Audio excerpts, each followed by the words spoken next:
Guerra do Vietnã. Ainda existem muitos fatos realmente selvagens e observações paradoxais sobre esse tema que são praticamente desconhecidos do grande público. Neste documentário, não haverá uma recapitulação entediante da Wikipédia, nem uma cronologia histórica cansativa. Através de fatos pouco conhecidos, mas impressionantes, detalhes e nuances decisivos, você verá coisas sobre as quais provavelmente nunca pensou antes. Então vamos lá. E vamos começar com este fato.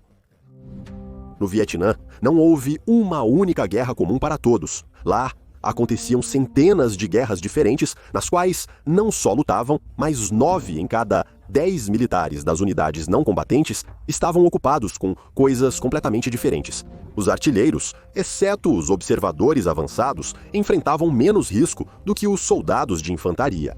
Aqui estão alguns testemunhos documentais do livro do correspondente de guerra, Max Castings. O capitão Chuck Hood, um virginiano de 30 anos, comandante de uma bateria pesada, enfrentou o fato de que, embora seus homens lutassem com dedicação sob calor e chuva, na lama e na poeira, os gigantescos canhões de 175 mm exigiam a troca do cano a cada 300 disparos.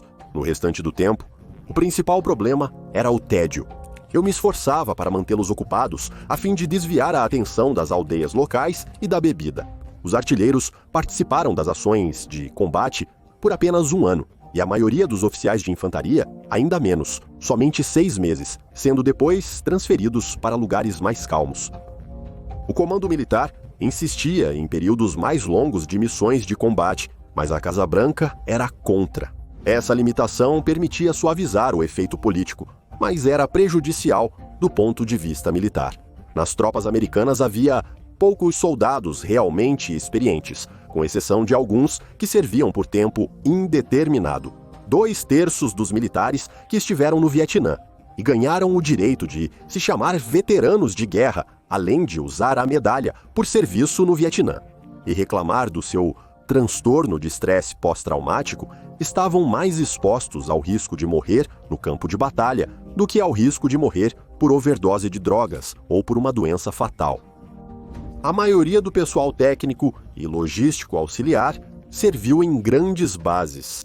Dos vietnamitas, só tinham contato com lavadeiras e prostitutas, e dos sofrimentos do serviço militar, o pior que enfrentavam era o cheiro de querosene de aviação. O paraquedista americano Jim Woodley chamou a Baía de Cam Ranh de a maior surpresa da minha vida. Lá, eles praticavam surf, andavam em carros grandes, havia muitas mulheres bonitas com roupas da moda e homens de terno. Eu pensei, uau, é isso mesmo.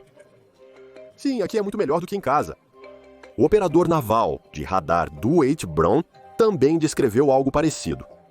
A Baía de Cam Ranh era um verdadeiro paraíso. Se eu tivesse dinheiro, teria ficado lá para viver. Eu me sentia um rei lá. Durante o serviço militar, Brown perdeu 20 quilos com uma dieta de lagostas e bifes. Ele passava a maior parte do tempo no centro de computação, editando gravações musicais para o capitão, que, em troca, emprestava seu jipe para Dwight. Nos arredores de Yang, a 1ª Divisão de Cavalaria organizou seu próprio centro de lazer e recuperação chamado Cidade do Pecado, onde era possível comprar alguns litros de autêntico gin britânico, Gilbey's, por apenas $1,65 a garrafa. E por $5 a $10 passar a noite com uma prostituta que havia sido examinada na enfermaria da divisão. Aqui estão as palavras do soldado de infantaria negro Richard Ford sobre outra base. Era inacreditável que Nha Trang estivesse no Vietnã. Na base, havia bons alojamentos, água quente, ar-condicionado e um refeitório com 3 pratos quentes à escolha. Isso parecia mais um resort. Todos jogavam futebol e basquete, e todos eram brancos. Isso foi o que mais me incomodou. Os homens brancos ficavam na retaguarda. Os boinas verdes, baseados na ilha de Phu Quoc, no delta do Mekong, andavam de esqui aquático e surfavam na Baía Azul. Em grande parte, a guerra em que você acabava dependia da sorte. O enfermeiro Charlie Chiab chegou ao Vietnã sonhando em lutar lado a lado com seus companheiros com quem fez amizade durante o treinamento. mas eles, como reforços, foram distribuídos para diferentes unidades, servindo junto com desconhecidos. O tenente John Wright saiu do quartel em Da Nang, pálido como a morte, e disse brevemente ao amigo: "Estou acabado." Ele foi designado para o 1º Batalhão da 9ª Divisão dos Fuzileiros Navais, que, devido às suas perdas assustadoramente altas, recebeu o apelido de Mortos-Vivos. Quando o período de serviço do enfermeiro David Rogers terminou, ele foi transferido para um hospital em Kut. Os médicos e enfermeiros, todos oficiais, comiam juntos e flertavam entre si. Após a selva, parecia que eu estava em outro mundo, como no seriado M.I.C.H. Os filmes sobre o Vietnã dão uma visão um pouco unilateral da guerra. Por causa deles, parece que nada é mais perigoso do que ser um fuzileiro naval. Quase todos, cedo ou tarde, estão condenados à morte. Na verdade, a mortalidade entre a infantaria não era tão alta assim. Um pouco menos que os fuzileiros navais, eram conhecidas as ratas de túnel, tropas de operações especiais cuja tarefa era limpar os túneis subterrâneos do Vietcong. As ratas desciam ao subsolo direto ao covil inimigo, com apenas uma lanterna e uma pistola, enfrentando armadilhas, minas, inimigos armados, escorpiões e cobras. As chances das ratas de túnel morrerem ou ficarem mutiladas eram extremamente altas.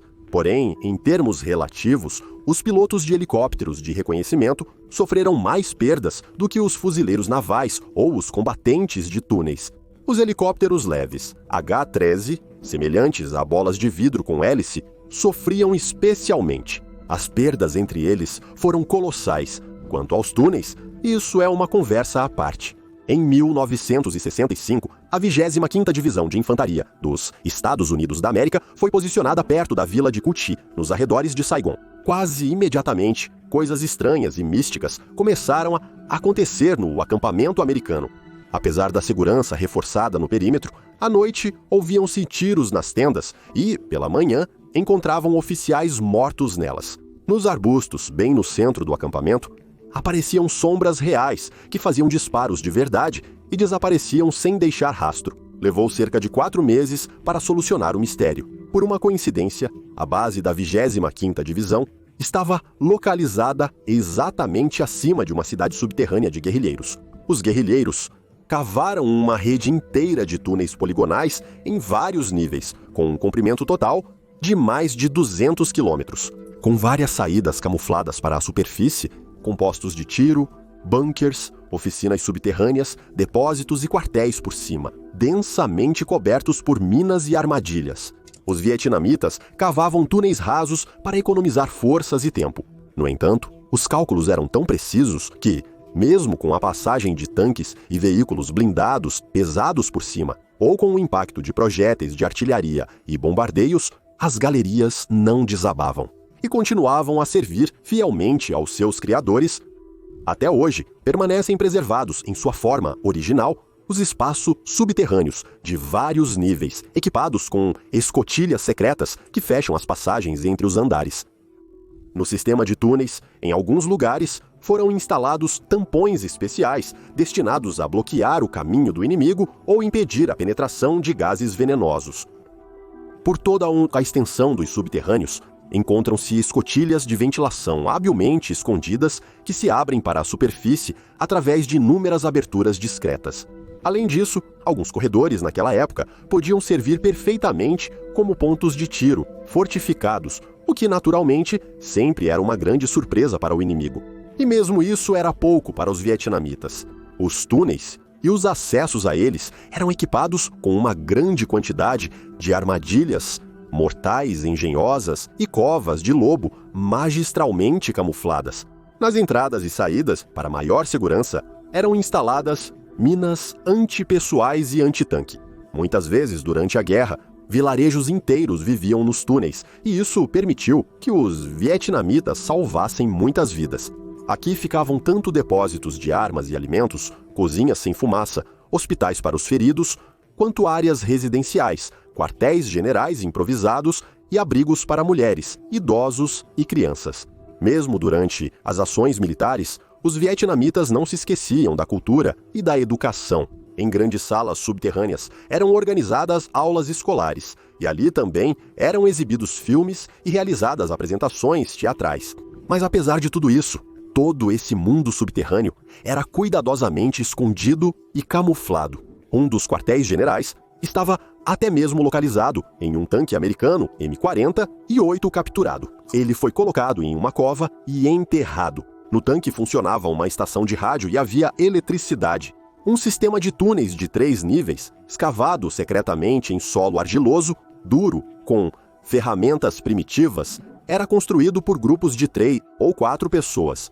Um cavava, outro puxava a terra do túnel até o poço vertical, outro a levantava para cima e a levava para algum lugar, escondendo-a sob folhas ou jogando-a no rio. É interessante que, no mundo moderno, essas habilidades, graças ao YouTube, se transformaram em algo impressionante para a imaginação. Shows sobre a construção com ferramentas manuais primitivas, de verdadeiras mansões, parques aquáticos e casas subterrâneas com piscinas. Então, da próxima vez que você assistir 2 homens asiáticos magros e de pele escura construindo uma vila com piscina na selva, usando apenas gravetos e outros meios primitivos improvisados. Lembre-se de que, antigamente, isso não era apenas para entreter o público do YouTube, mas sim para sobrevivência e guerra. Como os inúmeros bombardeios e ataques não trouxeram o resultado desejado, os americanos acabaram tendo que descer eles mesmos para debaixo da terra.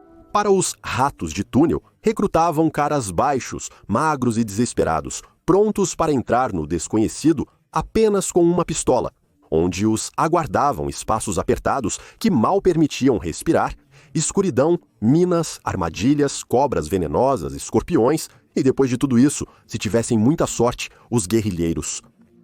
As armadilhas, obviamente, não se limitavam aos túneis. Foram exatamente os mecanismos vietnamitas que serviram de protótipos reais para as cenas dos filmes em que estacas mortais, camufladas, aguardam vilões desavisados. Uma das armadilhas mais simples, mas ao mesmo tempo uma das mais difíceis de detectar, era a chamada bala de bambu. No solo, onde havia muita grama alta, era enterrado um caule de bambu, dentro do qual era colocado um cartucho ou até mesmo um projétil de grande calibre. A ponta do cartucho ficava um pouco para fora do tronco de árvore enterrado no chão. Quando o soldado pisava na armadilha, o cartucho era pressionado para baixo. Um prego especial perfurava o espoleta do cartucho e, como resultado, ocorria o disparo. As armadilhas geralmente atingiam as pernas ou a virilha das vítimas. Outra armadilha simples, mas não menos eficaz, era o balde armadilha. Consistia em um balde de metal comum com grandes anzóis de pesca ou estacas firmemente presos dentro, apontados para baixo em ângulo. O balde era enterrado no chão e cuidadosamente camuflado. O soldado que pisava em uma armadilha dessas não conseguia tirar o pé de volta. A única coisa que restava ao soldado nessa situação era ficar parado e pedir ajuda. Os companheiros que chegavam nessa situação eram obrigados a desenterrar o balde e, junto com esse balde preso na perna, levar o soldado para o hospital. Mas talvez a armadilha mais conhecida usada pelos vietnamitas foram os chamados palitos punji, que, segundo especialistas, foram responsáveis por 2% dos ferimentos dos soldados americanos. Na maioria das vezes, eles eram feitos de hastes de bambu, mas também havia punjis de metal. Eles tinham diferentes comprimentos e larguras, com uma ponta afiada de um lado para ferir a vítima. Frequentemente, as pontas afiadas eram cobertas com veneno vegetal ou cadavérico para causar o máximo de dano possível ao inimigo. Essas estacas eram instaladas em buracos camuflados, cavados, onde os militares dos Estados Unidos da América, presumivelmente, poderiam se deslocar. O ponto de penetração geralmente ficava na região da canela. Às vezes, as estacas eram instaladas inclinadas para baixo. Como resultado, o soldado que caía nessa armadilha não tinha chance de sair dela sozinho e era obrigado a pedir ajuda. Os cautelosos guerrilheiros vietnamitas cavavam várias dessas covas próximas umas das outras para que os companheiros que corressem, ao ouvir o pedido de ajuda, acabassem caindo nas covas vizinhas. Também existiam armadilhas desse tipo mais sofisticadas, que eram buracos de 2 andares com estacas afiadas. Caindo no fundo do buraco, cheio de estacas punji, o soldado esbarrava nas bordas de outros escudos que também cobriam a armadilha por cima. Como resultado, o soldado era perfurado tanto por cima quanto por baixo. As estacas punji eram cobertas por uma tampa que girava livremente 180 graus. Ao capturar a vítima, ela sempre retornava à posição horizontal e aguardava uma nova vítima. Para evitar detecção, a armadilha era cuidadosamente camuflada. Havia também enormes estruturas esféricas que pareciam grandes porretes, pedras com anéis de bambu ou de metal, embutidos, untados com veneno. Eram penduradas em cipós nas selvas. Quando acionada, essa grande esfera com espinhos caía da árvore, destruindo tudo em seu caminho. Nas selvas impenetráveis, os guerrilheiros vietnamitas usavam uma armadilha chamada chicote. Para isso, eles dobravam um tronco de bambu, na ponta do qual era montado um escudo com varas afiadas nas extremidades, e o conectavam a um fio de disparo.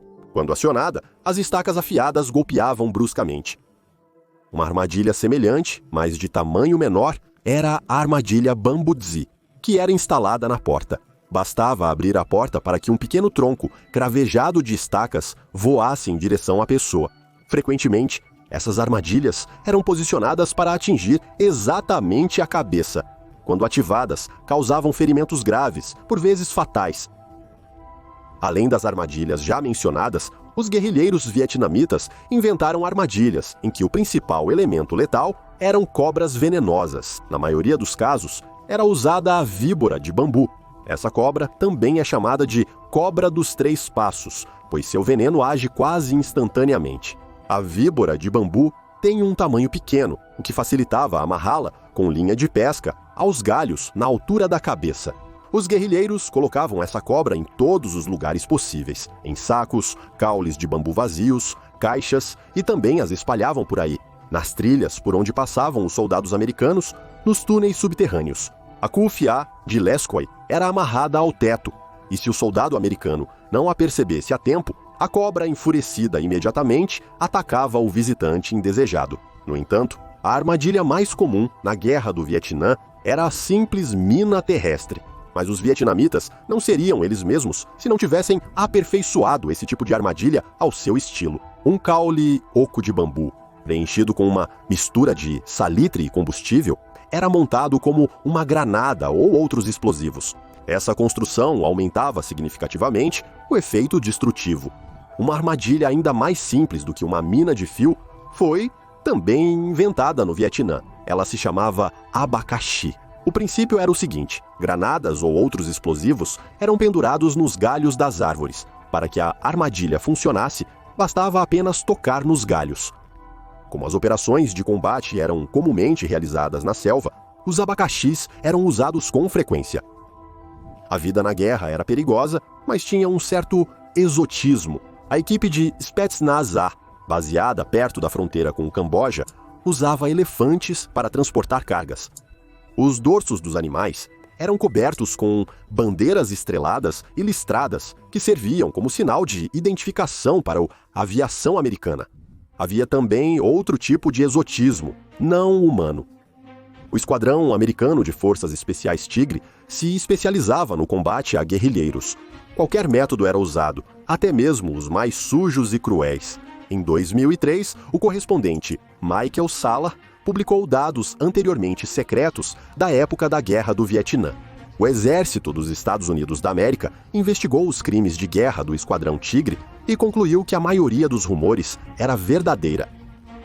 Os soldados do Tigre cortavam as orelhas dos guerrilheiros e faziam colares com elas. Eles torturavam os detidos e exterminavam civis para causar terror.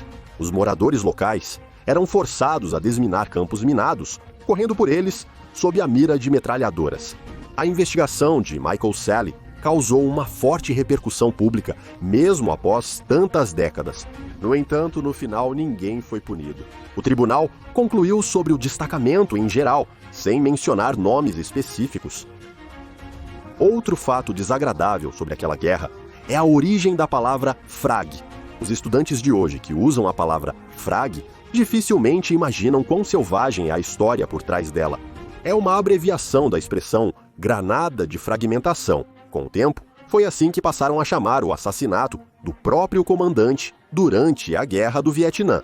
Documentalmente, foram confirmados pelo menos 230 casos de assassinato de oficiais por soldados sob seu comando, e 1.400 casos de morte de oficiais não têm explicação adequada.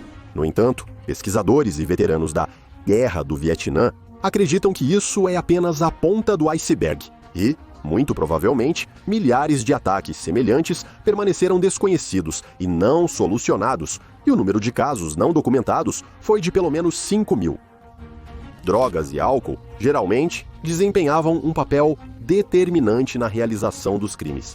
Nos primeiros anos das operações militares no Vietnã, os soldados americanos podiam comprar sem problemas maconha, anfetaminas, ópio, barbitúricos e alucinógenos. Em 1969, a principal droga passou a ser a heroína, que era barata, extremamente viciante e ainda mais acessível do que a maconha. Como resultado, em 1971, cerca de 60.000 militares no Vietnã foram oficialmente reconhecidos como dependentes químicos. Todos os anos, dezenas deles morriam de overdose. A dimensão do problema é bem ilustrada pelos dados de 1971, quando menos de 5.000 soldados foram hospitalizados por ferimentos de combate, enquanto mais de 20.000 foram hospitalizados devido ao abuso de narcóticos. Existe até um fato curioso. O sargento Peter Lemon recebeu uma medalha por bravura ao realizar um feito impressionante. Peter resistiu a 2 ondas de ataques usando um lança-granadas, metralhadoras e seu próprio rifle quando as outras armas ficaram fora de ação. Ele lançou granadas contra o inimigo, foi ferido 3 vezes, resgatou um companheiro ferido e enfrentou o inimigo em combate corpo a corpo. O feito do sargento tornou-se amplamente conhecido e foi amplamente divulgado na mídia. No entanto, um golpe para o prestígio do exército foi o reconhecimento de Lemon. No momento do ataque, ele e seus companheiros tinham fumado tanta cannabis que mal conseguiam entender o que estava acontecendo. O próprio Peter declarou aos jornalistas que considera a América uma agressora e que, segundo suas observações, 90% dos soldados americanos no Vietnã fumam maana. Mas vamos voltar ao fragging. Outra razão igualmente importante para sua disseminação foi a notável queda na qualidade dos recrutas das Forças Armadas Americanas, que ocorreu de 1966 a 1973. Isso está relacionado à iniciativa do presidente dos Estados Unidos, da América Lyndon Johnson, e do secretário de Defesa, Robert McNamara, que, temendo o descontentamento dos eleitores da classe média, permitiram que estudantes universitários recebessem adiamento ou servissem na reserva e na Guarda Nacional. Como resultado, a falta de recrutas nas tropas ativas era suprida por pessoas vindas das camadas mais pobres da sociedade e da classe trabalhadora. Em 1966, a falta de pessoal tornou-se especialmente aguda e McNamara lançou o controverso Projeto 100.000, apresentado ao público como uma lei de correção social. Durante os 5 anos do projeto, 345.000 pessoas com baixa escolaridade foram recrutadas para o serviço militar, recebendo na sociedade americana o apelido informal de débeis McNamara. As pessoas do corpo dos débeis representavam carne de canhão sem problemas, aliviando o estresse político extra relacionado à mobilização de estudantes, à complicada concessão de adiamentos ou à convocação de reservistas. Entre eles, foi registrado um grande número de casos de deserção, insubordinação a ordens, ataques a colegas de serviço e outros crimes militares. Ainda assim, a princípio, graças a eles, foi possível reduzir temporariamente a gravidade da escassez de pessoal. No entanto, nos anos de 58 a 59, devido à perda de 28.000 pessoas mortas e dezenas de milhares de feridos, o número de recrutas foi insuficiente, levando o Pentágono a reduzir novamente os requisitos para o contingente de recrutamento. Como resultado, criminosos, drogados e pessoas com doenças mentais foram parar no exército, e entre os militares profissionais, eles não causavam nada além de desprezo.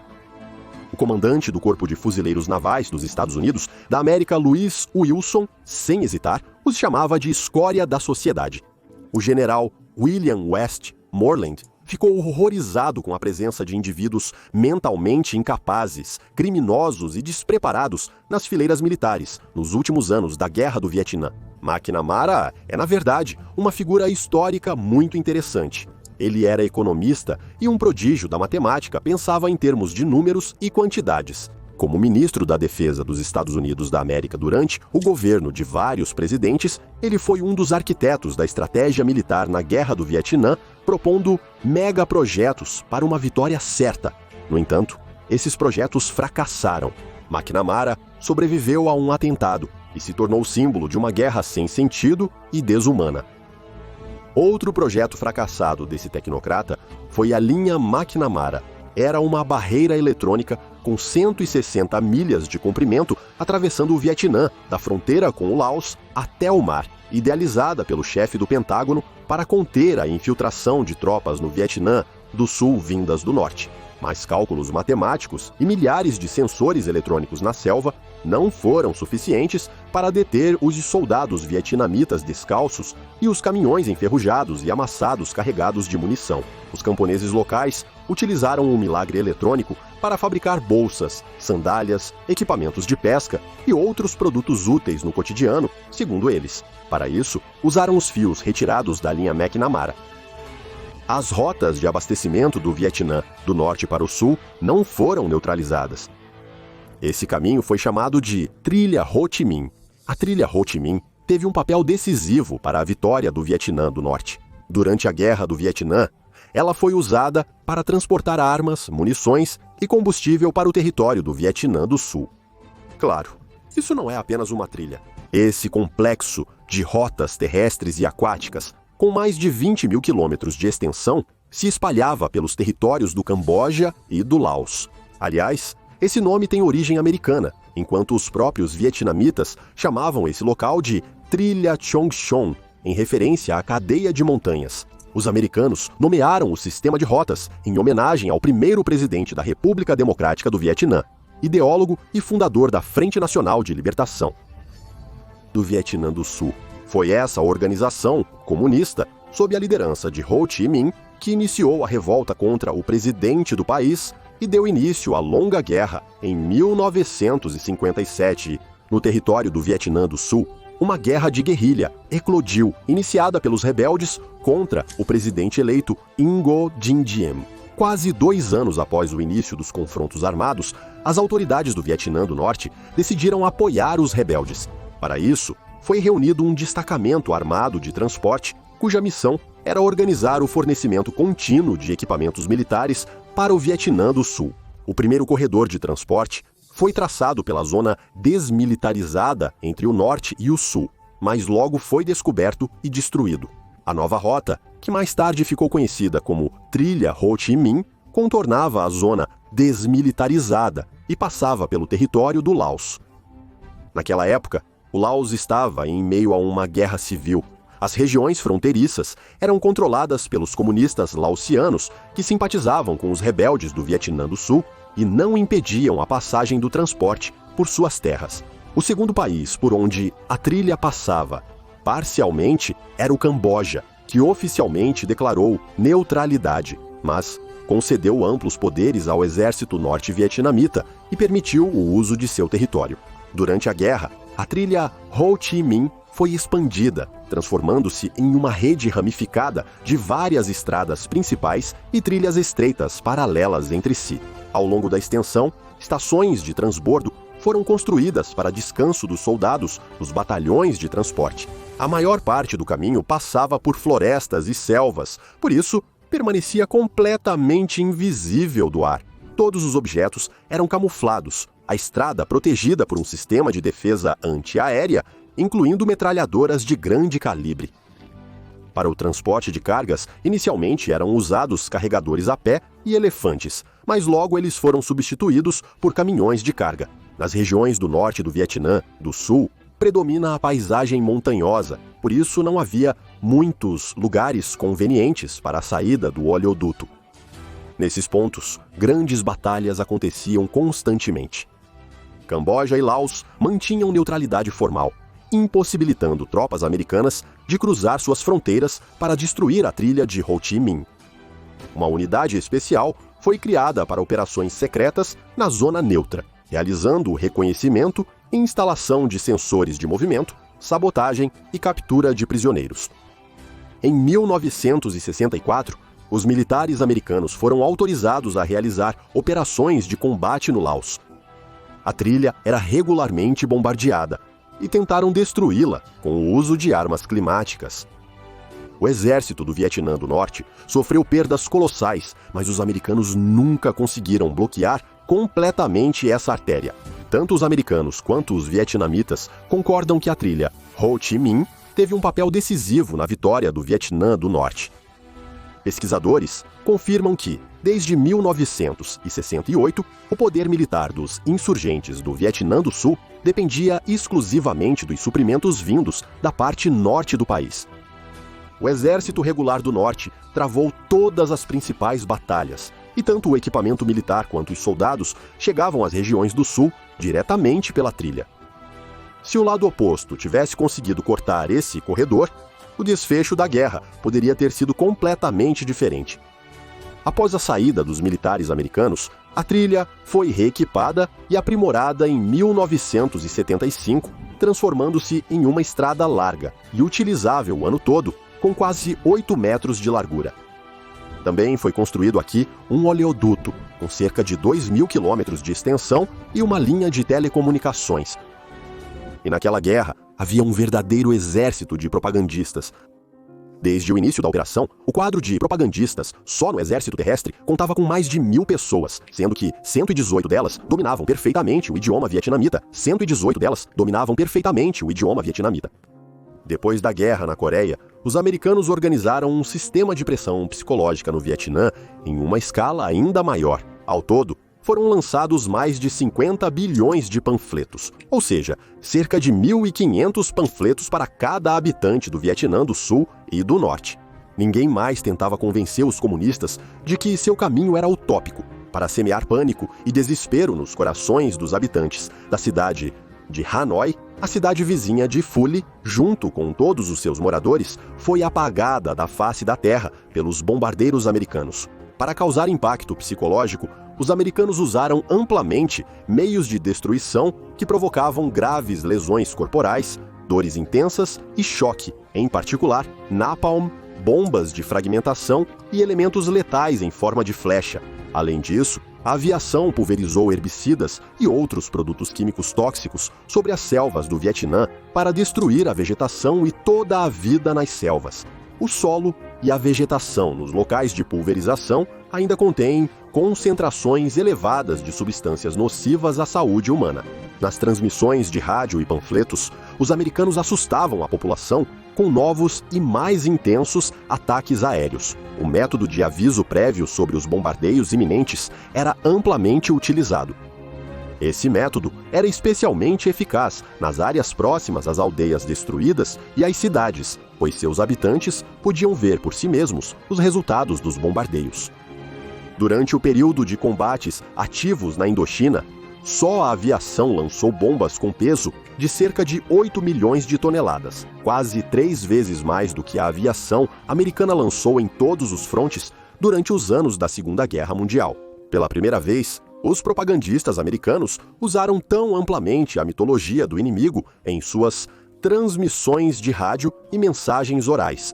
Eles transmitiam gritos de horror, choro desesperado de mulheres e crianças, música fúnebre budista, gravações em fita de rugidos de animais selvagens que deveriam representar as vozes de espíritos da floresta e demônios. O comando da 1ª Brigada da STO, da 1ª Divisão Aerotransportada, na noite anterior ao avanço de suas tropas, organizou sobre as áreas de concentração das tropas inimigas. Transmissão da gravação do grito penetrante de uma águia, que era o emblema da STO, da 1ª Divisão Aerotransportada, misturado com vozes de crianças dizendo "Papai, volte para casa". Ao mesmo tempo, panfletos eram lançados de aviões com a imagem de uma águia, segurando um Vietcong em suas garras.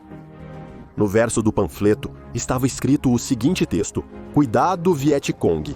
Para vocês, não há lugar seguro para onde possam fugir. Não há abrigo onde possam se esconder. A águia vai alcançá-los a qualquer hora, em qualquer lugar.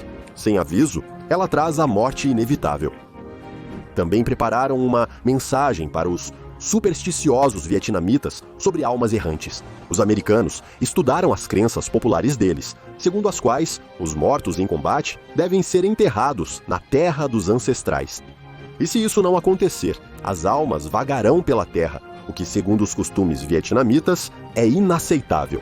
Ao redor do perímetro da aldeia, gravadores com temporizadores eram lançados de paraquedas, que ligavam e desligavam periodicamente durante toda a noite. Com o início do uso dos gritos vindos do céu, o número de desertores aumentou mais de 3 vezes, parece muito, até vermos os números concretos, de 120 a 380 pessoas por mês. Também havia propaganda de souvenirs. No território da República Democrática do Vietnã, eram lançados pacotes com cigarros, chicletes, creme dental, brinquedos, arroz ou dinheiro. Os presentes traziam inscrições curtas e chamativas das crianças da América para as crianças do Vietnã do Norte.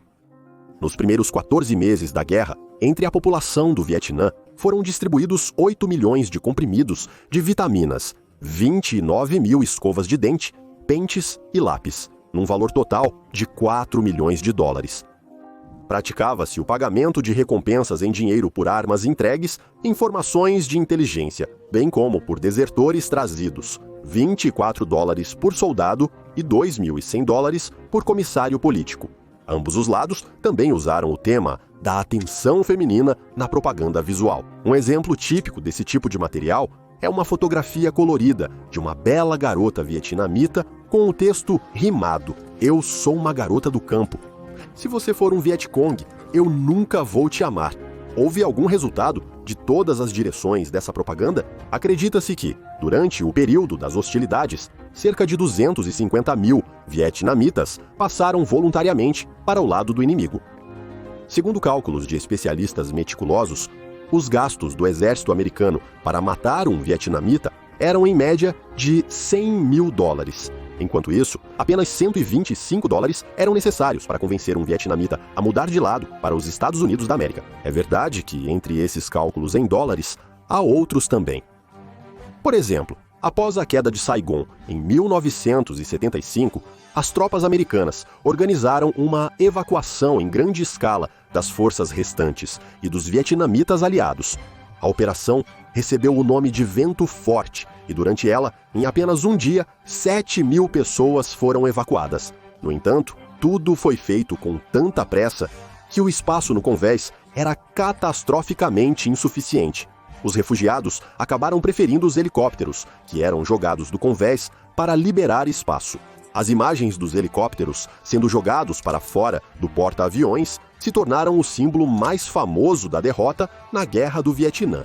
O valor das máquinas que afundaram é estimado em 10 milhões de dólares, a taxa daqueles anos, levando em conta a inflação em valores atuais, e isso é cerca de 50 milhões.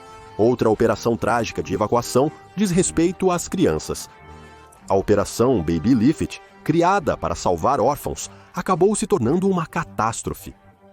Em 3 de abril, o presidente dos Estados Unidos da América, Gerald Ford, ordenou à Força Aérea dos Estados Unidos da América evacuar 2.000 crianças nascidas de relações entre soldados americanos e vietnamitas, órfãs ou abandonadas por seus pais. Para evitar o pânico, a evacuação foi realizada primeiro para países vizinhos leais ao regime americano. Para a evacuação das crianças, foram utilizados aviões de transporte militar C-5.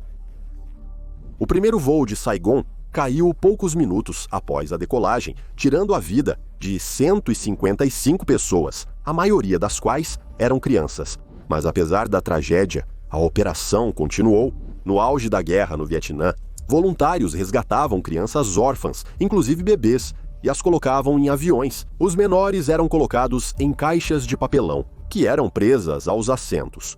No âmbito da Operação Baby Lift, em abril de 1975, mais de 3.300 bebês e crianças foram levados de Saigon para os Estados Unidos da América, Austrália, França e Canadá. Dentre eles, apenas alguns eram realmente órfãos, enquanto os demais nunca mais se encontraram com seus verdadeiros pais. A questão é que, no Vietnã, famílias pobres colocavam seus filhos em orfanatos porque simplesmente não conseguiam alimentá-los. Nesses casos, os pais não pretendiam abandonar seus filhos e frequentemente os visitavam. Em alguns casos, os pais tentavam colocar seus filhos no avião do Baby Lift e depois deixavam o Vietnã como refugiados, com o objetivo de encontrar seus filhos mais tarde. No final das contas, apenas 12 crianças de mais de 3.300 conseguiram se reunir com seus pais vietnamitas. Mas isso foi precedido por longos e às vezes até anos de processos judiciais. O principal obstáculo para a reunião dos pais com seus filhos biológicos foi a ausência de quaisquer registros e dados sobre as próprias crianças evacuadas do Vietnã. Mobilização, evasores, desertores, conflito entre pais e filhos, verdadeiros patriotas e traidores cruéis. Vamos ver como tudo isso parecia nos cenários históricos americanos de mais de meio século atrás. Na Guerra do Vietnã, participaram mais de 2,5 milhões de americanos. Desses, mais de 58 mil morreram, e centenas de milhares voltaram com ferimentos e traumas. Quanto mais tempo o conflito no Vietnã se prolongava, menos apoio ele recebia entre a população dos Estados Unidos da América e mais amplo se tornava o movimento anti-guerra, quando, em 28 de abril de 1967, o funcionário da junta de recrutamento em Houston, no estado do Texas, chamou várias vezes o nome de Cassio Clay, ninguém respondeu. O homem conhecido em todo o mundo como Muhammad Ali não demonstrou o menor desejo de sair da fila para o exame médico e ser incorporado ao exército dos Estados Unidos da América. O oficial avisou o campeão mundial absoluto dos pesos pesados de que ele estava cometendo um crime e ameaçou com responsabilidade. Ali compreendeu a gravidade do cenário, porém recusou-se a integrar a mobilização. Alguns minutos depois, o popular esportista saiu para a rua, semicerrando os olhos por causa dos flashes das câmeras e se dirigiu aos repórteres que o cercavam. A consciência e a convicção pessoal, as comissões esportivas de vários estados retiraram a licença profissional de Ali, mesmo antes de ele ser oficialmente reconhecido como um evasor. E nos meses seguintes, o boxeadas do país, políticos, jornalistas e americanos comuns o acusaram de não querer cumprir seu dever com a pátria e de falta de patriotismo. No entanto, Ali não voltou atrás em suas palavras, mesmo depois de se tornar um pária nacional. 3 meses após o episódio, no posto de recrutamento, Muhammad Ali foi considerado culpado por se recusar a cumprir uma exigência legal do serviço militar sobre mobilização. O boxeador recorreu, mas a Suprema Corte dos Estados Unidos da América só anulou sua sentença 2 anos depois, em junho de 71. Muhammad Ali é apenas um nome marcante de uma longa lista daqueles que se recusaram a servir no Vietnã. O boxeador expressou assim uma posição política e ideológica. Para muitos outros americanos, a recusa em ir para a guerra estava relacionada não apenas a convicções morais ou religiosas, mas também ao medo por suas próprias vidas. Milhares de jovens não queriam morrer e matar por slogans populistas que eles não apoiavam. Os evasores inventavam diferentes maneiras de evitar ir para a linha de frente, desde simular doenças mentais até fugir para o Canadá. Aqui estão as palavras de um dos evasores, John Lacey. Eu fui covarde? Traí meu país? De certo modo, eu poderia ser chamado de covarde, porque eu preferi ir embora, em vez de ficar na prisão por me recusar a servir. Refletiu Lacey. Mas eu não tinha medo de lutar. Eu me recusei a servir no Vietnã porque nós não tínhamos o direito de estar lá. Nós só trouxemos sofrimento e destruição para esse país. Agimos como bandidos e usamos todo o nosso poder militar contra nações e camponeses. Alguém pode dizer que eu não estou em posição de julgar o que aconteceu no Vietnã. No entanto, muitos veteranos que lutaram lá odiavam a guerra tanto quanto eu. Eu sofri amargamente com as ações do governo. As autoridades mentiram para justificar suas ações e gastaram milhões em bombardeios. Enquanto os problemas em nossas cidades se agravavam, a Guerra do Vietnã deixou uma cicatriz profunda no meu país. John Lacy nasceu em 1945 e cresceu em Nova York e em 1967. Após se formar na faculdade, ele foi para o Canadá para evitar o alistamento militar nos Estados Unidos da América. Depois de um tempo, ele se mudou para a Suécia e só voltou de lá em 1977, quando o presidente Jimmy Carter perdoou todos os convocados que, durante os anos da Guerra do Vietnã, foram acusados de deserção e evasão do serviço militar. Quanto mais difícil ficava para os americanos no Vietnã, mais ativamente e alegremente os canadenses recebiam os evasores. Os jornais escreviam sobre eles e falavam na televisão.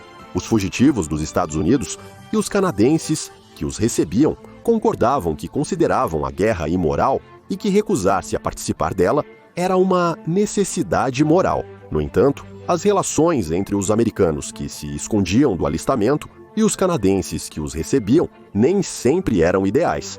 Aqui estão alguns exemplos dessas citações. Eu não gosto de desertores e farei tudo o que for possível dentro da lei para me livrar deles, disse o prefeito de Vancouver, Tom Campbell. O prefeito de Toronto, William Dennison, concordava: hippies e desertores são nosso único problema. Contudo, foi principalmente a posição radical dos funcionários oficiais que forçou o governo a adotar uma postura clara sobre a questão dos imigrantes dos Estados Unidos. 22 de maio de 1969, o ministro dos Recursos do Trabalho e Imigração do Canadá, Alan McKitchen, anunciou que os americanos contrários à guerra e ao recrutamento receberão autorização de residência. Antes disso, o status jurídico dos evasores em outro país permanecia incerto. Alguns tiveram sorte, outros eram barrados na fronteira e enviados de volta para os Estados Unidos. A mudança na situação foi provocada pela posição de vários parlamentares respeitáveis que consideraram que o Canadá estaria agindo de forma servil se recusasse a admitir desertores americanos por medo de prejudicar as relações com os vizinhos. Nas décadas seguintes, os americanos que se estabeleceram no Canadá formaram a base de diversos movimentos políticos e sociais de diferentes orientações. Alguns estavam tão determinados a se assimilar com a população local que eles próprios defendiam ideias nacionalistas. Os canadenses, na década de 1970, frequentemente notavam que os chauvinistas mais radicais geralmente tinham origem americana. Essa tendência era explicada pelo desejo dos estrangeiros de se integrarem à sociedade e pelo sentimento de gratidão ao país que os acolheu durante um período de ruptura com sua terra natal. Os americanos no Canadá abordavam ativamente temas de ecologia e aquecimento global, defendiam a rejeição de armas nucleares, apoiavam os objetores de consciência modernos e criticavam autoridades de vários países por novas guerras. Se nos Estados Unidos da América, em resposta ao movimento de esquerda dos anos 60, a ala dos conservadores se radicalizou e se fortaleceu, no Canadá os pacifistas e os defensores dos valores humanistas se sentiam mais livres. Os imigrantes que fugiram da Guerra do Vietnã e protestaram contra ela deram uma grande contribuição para a liberalização da política interna do Canadá. O que aconteceu no Vietnã, no final dos anos 60, provocou grandes manifestações, não só nos Estados Unidos da América e no Canadá, mas também no Japão. Lá, uma das formas de protesto contra a violência foi ajudar os soldados americanos que queriam evitar ir para a linha de frente. A maioria desses militares tentava chegar à Suécia por rotas alternativas, o único país europeu que não pertencia ao bloco socialista e que concordava em conceder asilo humanitário aos desertores. De acordo com o Ministério da Defesa dos Estados Unidos, da América de 1º de julho de 1966 a 31 de dezembro de 1973, 526 soldados se recusaram a cumprir o serviço militar. Um número enorme em comparação com 50 mil pessoas durante a Segunda Guerra Mundial e 13.790 pessoas na Guerra da Coreia, que terminou em 1953. A maior parte desse 500.000 de evasores fugiu dentro dos Estados Unidos. Muito menos soldados desertaram diretamente no Vietnã ou em outras regiões asiáticas. Entre os últimos, destacava-se especialmente o Japão, pois nesse país funcionavam mais de 10 bases militares americanas, das quais desertavam os recrutas. No entanto, as leis de imigração em vigor no país não permitiam que eles solicitassem asilo. Além disso, depois que eles deixavam a unidade à qual estavam designados, a polícia local tinha o direito de prendê-los por permanência ilegal em território japonês. Ainda assim, alguns desertores conseguiam alcançar seu objetivo. Eles ou permaneciam no Japão e se escondiam ou fugiam do país por conta própria, usando documentos falsos. No outono de 1967, ativistas japoneses do movimento antiguerra chamado Liga Cívica pela Paz no Vietnã começaram a ajudar os militares americanos. Essa organização se especializou em várias formas de protesto, desde greves sentadas em frente ao governo americano em Tóquio, até o desenvolvimento de rotas secretas que permitiriam aos soldados estrangeiros se esconder das autoridades locais e de seus próprios comandantes. No dia 23 de outubro, a filial da Liga na capital recebeu informações sobre 4 marinheiros americanos que desertaram quando seu porta-aviões atracou no porto de Yokosuka. 5 dias depois, pacifistas japoneses esconderam os desertores e 2 semanas depois os levaram para Yokohama e os colocaram a bordo de um navio soviético que seguia para a cidade de Nakhodka. Já após a fuga dos marinheiros, foi publicada uma declaração deles, na qual os jovens se manifestavam contra o que estava acontecendo no Vietnã e criticavam as autoridades dos Estados Unidos da América pelo aumento do poderio militar na Ásia. Os desertores, dos quais o mais velho tinha 20 anos, foram apelidados de o Destemido Quarteto. As autoridades soviéticas, que haviam prometido aos pacifistas japoneses um tratamento humanitário aos fugitivos, cumpriram suas obrigações e os liberaram para a Europa. Alguns meses após a fuga, o Destemido Quarteto chegou à Suécia. No ano seguinte, os membros da Liga aperfeiçoaram o sistema até a automatização e ajudaram várias dezenas de desertores a atravessar primeiro para a União das Repúblicas Socialistas Soviéticas e depois para a Suécia. Uma das razões que impediram os pacifistas japoneses de ajudar um número maior de desertores foi a cautela da União Soviética. As autoridades do país temiam que um espião pudesse se infiltrar no grupo de desertores. A rota realmente foi comprometida por um agente americano disfarçado. Durante a busca por novas rotas clandestinas, o soldado precisou se esconder por longo período dos militares americanos e autoridades japonesas.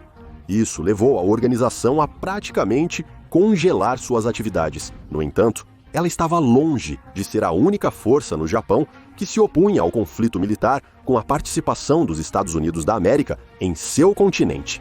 No dia 21 de outubro de 1968, ativistas declararam um dia internacional anti-guerra e realizaram protestos em todo o país. Elas atingiram o auge quando estudantes bloquearam a estação de Tóquio com um trem carregando combustível de aviação destinado à base americana em Yokohama. No total, na capital e arredores, cerca de 700 pessoas foram detidas naquele dia por participarem de manifestações não autorizadas.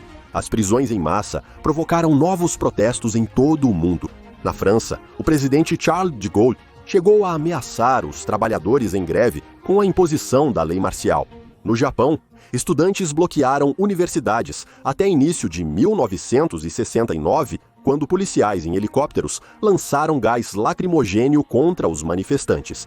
Nos confrontos, 270 estudantes e 710 representantes das autoridades ficaram feridos e 400 civis foram presos. O conflito de gerações. Outro problema profundo da sociedade americana daquela época, agravado pela guerra, era o pacifismo e o ódio ao governo americano. Os pais consideravam a rebeldia dos jovens como uma ingenuidade. Os jovens americanos que não deixaram o país e protestaram contra a guerra do Vietnã foram duramente criticados por políticos e figuras públicas de orientação conservadora. Os apoiadores da campanha asiática se consideravam verdadeiros patriotas e combatentes contra o comunismo, enquanto viam seus opositores ideológicos como traidores ingratos. Entre alguns militares, espalhou-se a teoria da facada nas costas.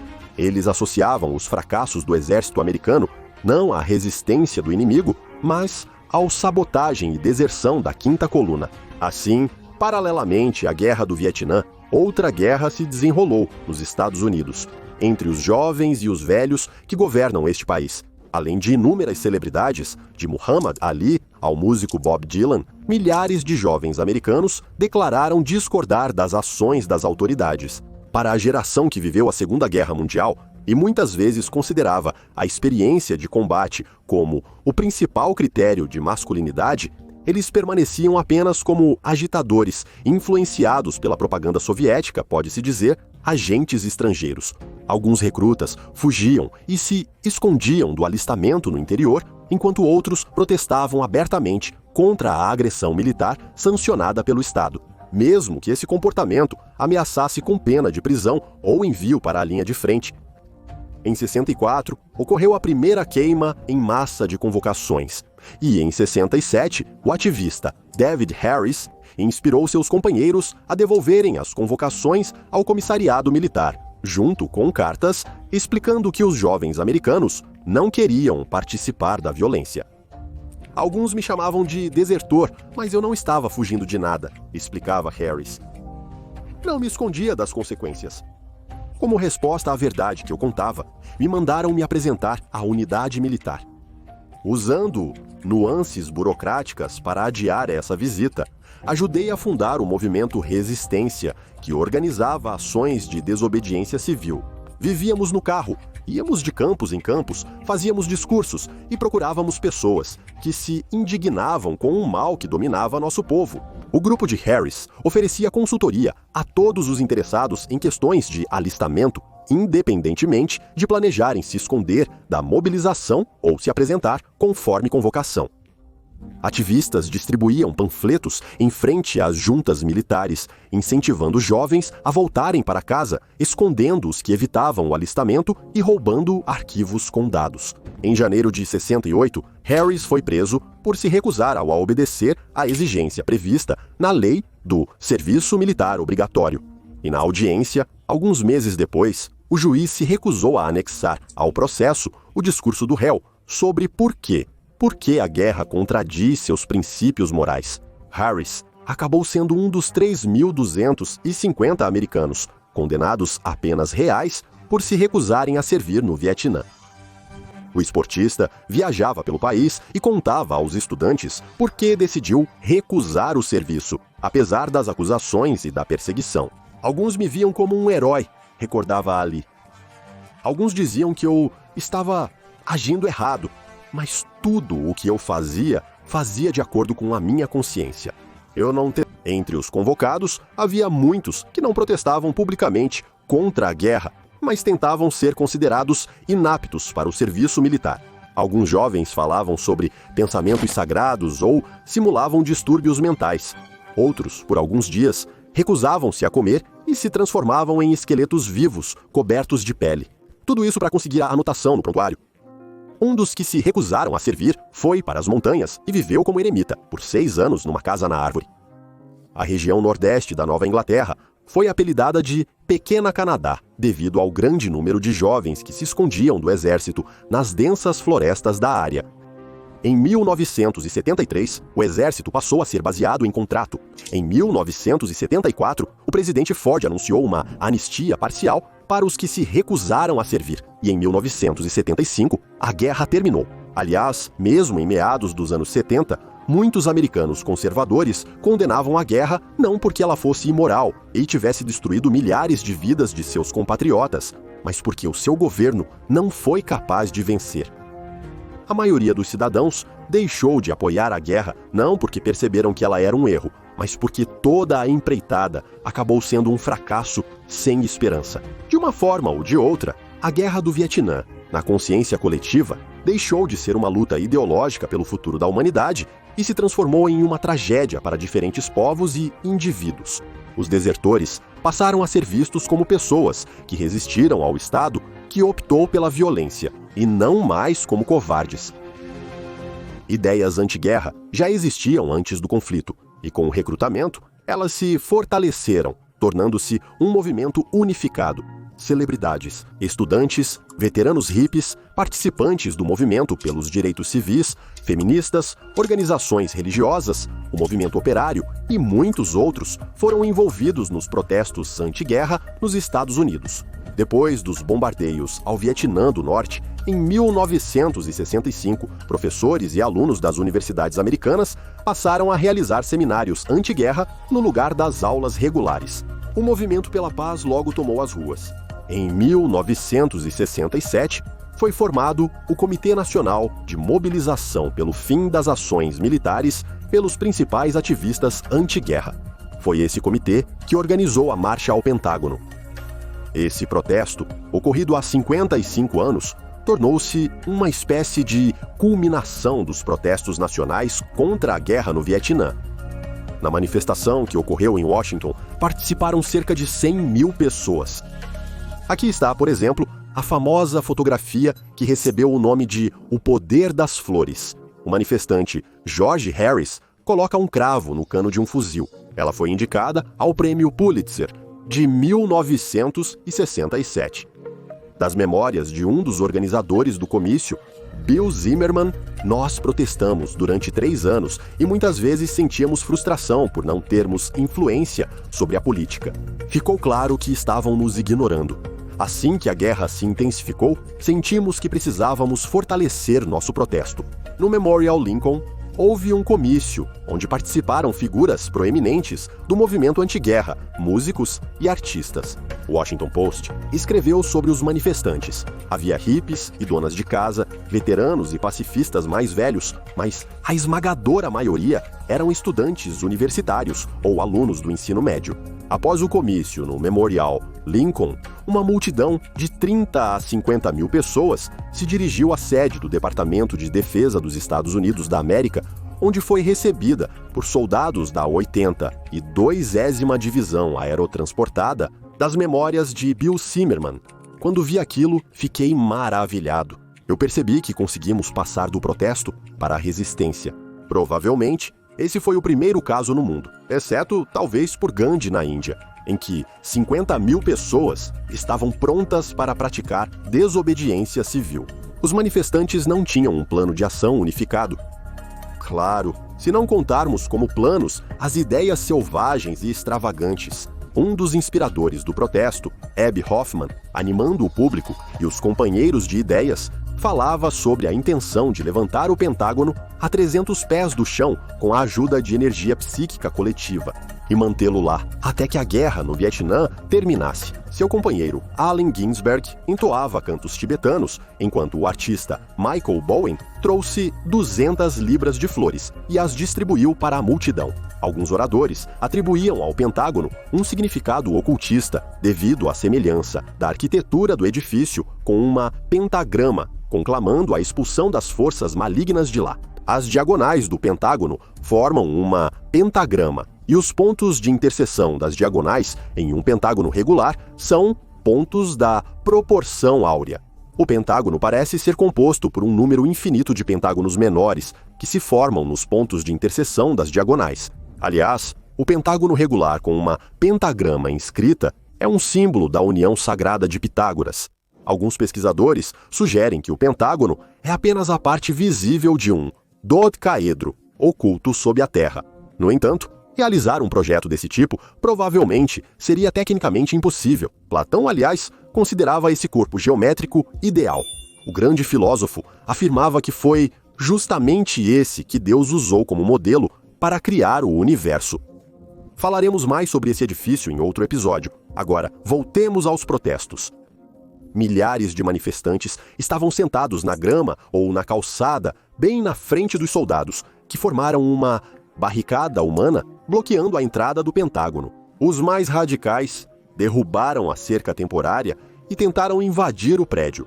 Um grupo de 10 pessoas conseguiu fazer isso, mas eles foram imediatamente detidos pelos soldados. Durante os distúrbios, alguns manifestantes jogaram garrafas e pedras nos militares e atiraram neles com pistolas de água. Para controlar a situação, gás lacrimogênio foi utilizado em certo ponto. O confronto continuou durante toda a noite e a madrugada. Durante a ação, a polícia deteve 647 pessoas. A marcha ao Pentágono tornou-se uma transição de ações de protesto anti-guerra isoladas para uma resistência em massa. 2 anos depois, em Washington, 500 mil de pessoas protestaram em 1970. Em resposta à invasão dos Estados Unidos da América no Camboja, 4 milhões de estudantes do ensino médio e universitários fizeram greve. Em todo o país, mais de 800 instituições de ensino foram fechadas simultaneamente. Parte dos protestos foi naturalmente acompanhada de violência. No primeiro semestre de 1969, 29 estudantes manifestantes foram mortos por policiais, guardas e milicianos. Houveram 8 casos de autoimolação pública, 84 explosões e incêndios criminosos contra a guerra. Outro movimento anti-guerra nos Estados Unidos foi o Veteranos contra a Guerra. Ela surgiu em 1967, composta por pessoas que retornaram após as ações militares no Sudeste Asiático. Em 1971, os veteranos apareceram em Washington para realizar um protesto que durou 6 dias. Por isso, Nixon os privou do status de veteranos. As autoridades prenderam 100 pessoas, mas 1.000 novos manifestantes vieram em seu lugar. Eles marcharam até o Capitólio. O auge desse protesto foi quando eles jogaram em massa milhares de suas medalhas no prédio. Isso foi um recado ao governo, que os enviou para morrer em outro país por interesses ilusórios dos Estados Unidos da América. Nunca houve um protesto como esse antes. Resumindo, vale destacar que o resultado de todos esses protestos foi mais do que perceptível. O crescimento do poder do movimento anti-guerra foi uma das principais razões que forçou a liderança dos Estados Unidos da América a encerrar as ações militares no Vietnã e iniciar negociações. Havia, é claro, outras razões. Claro, a superpotência não conseguiu derrotar o país. A ex-colônia não foi derrotada porque o Vietcong era tão forte em espírito. Entre 1961 e 1965, a União Soviética forneceu ao Vietnã 130 canhões e morteiros, 1.400 metralhadoras e 54.000 unidades de armas leves. E, posteriormente, o Exército Popular do Vietnã recebeu brinquedos muito mais sólidos, caças MiG-17 e MiG-20, e bombardeiros Il-20 e 8 tanques T-50 e 4 sistemas de mísseis antiaéreos Devina.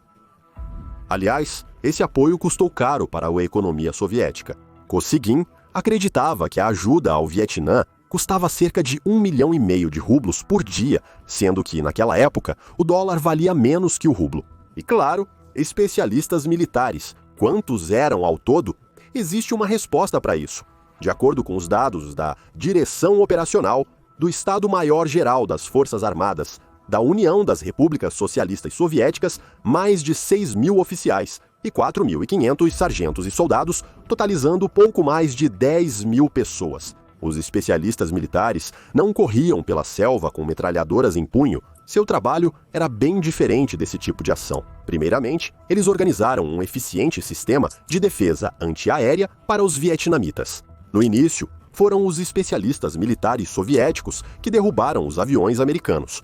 Em 1966, já havia 10 regimentos de mísseis antiaéreos e 3 regimentos do Serviço de Radiotécnica preparados entre os locais. Nesse sentido, é interessante analisar a história da lendária canção Phantom, que se tornou uma canção popular antes mesmo de ser interpretada por grupos famosos, incluindo a banda de rock Cheese, com sua versão que se tornou canônica.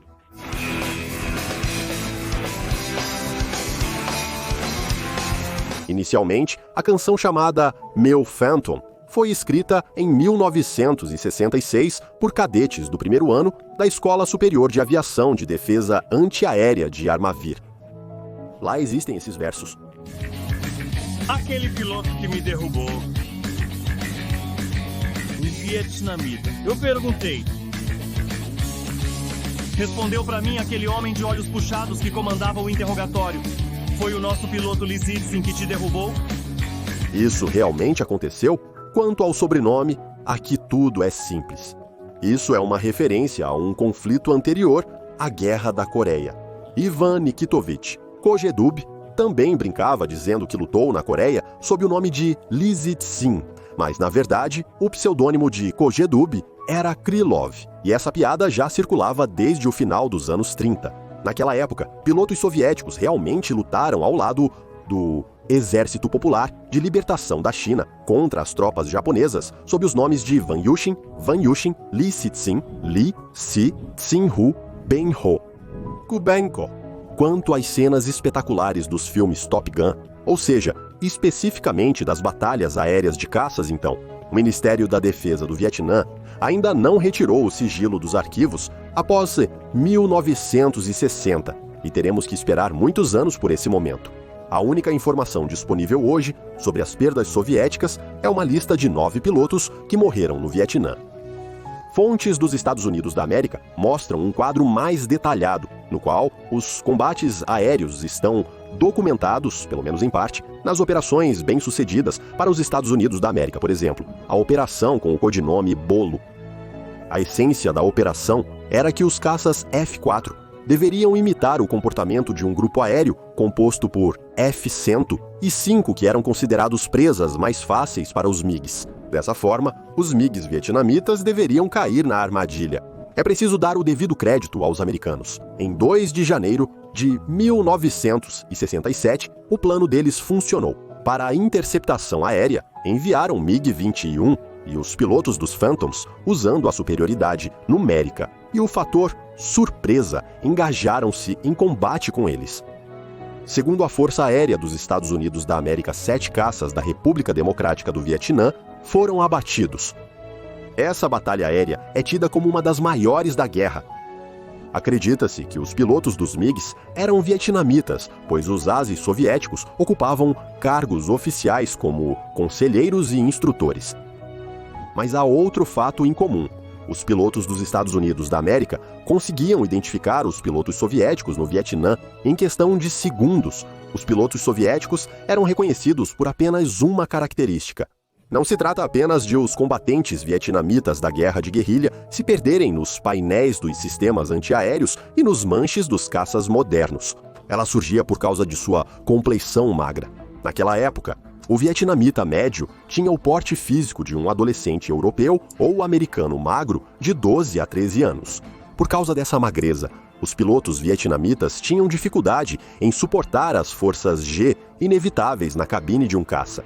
A alimentação reforçada, combinada com longos treinamentos, não trazia mudanças significativas nessa situação. Não aguentavam as forças G e pronto. Os pilotos americanos rapidamente perceberam a diferença e aprenderam a distinguir quem estava no comando do avião inimigo, um Vietcong ou um russo.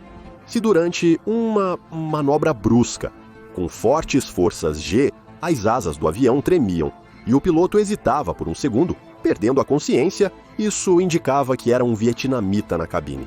Mas se o caça continua executando a manobra com confiança, isso significa que à sua frente está um experiente piloto soviético, AOS, e o resultado da batalha com ele é totalmente imprevisível.